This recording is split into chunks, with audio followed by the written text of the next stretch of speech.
Astăzi o să mă dau pe strada mea cu bicicleta. Nu am mai făcut asta niciodată. Bine, de aici am mai făcut. Da, nu chiar din vârf. Sper să nu pic. Că vedeți și pe aici cum sunt gropile astea. Așa. Să nu sară lanțul, Doamne ajută, pe drum. Și să nu fie vreun câine pe aici.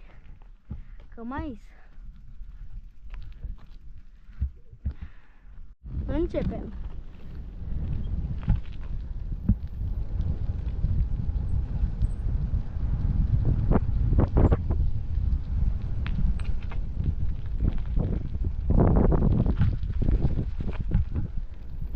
Încerc să mă prin mare viteză de aici, că nu se mai aude.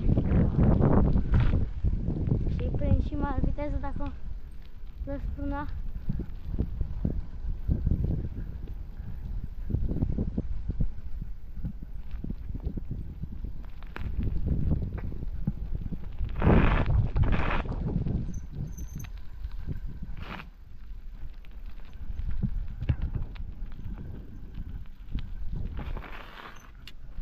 O să urcăm puțin aici.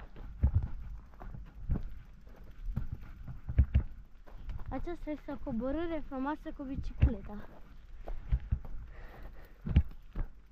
Luați exemplu și nu vă duceți tare că vă rupeți capul.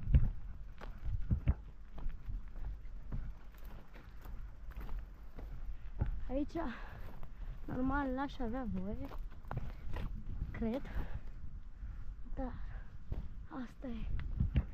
Mi-asum riscul. Sper să le merg, să nu vină vreo mașină.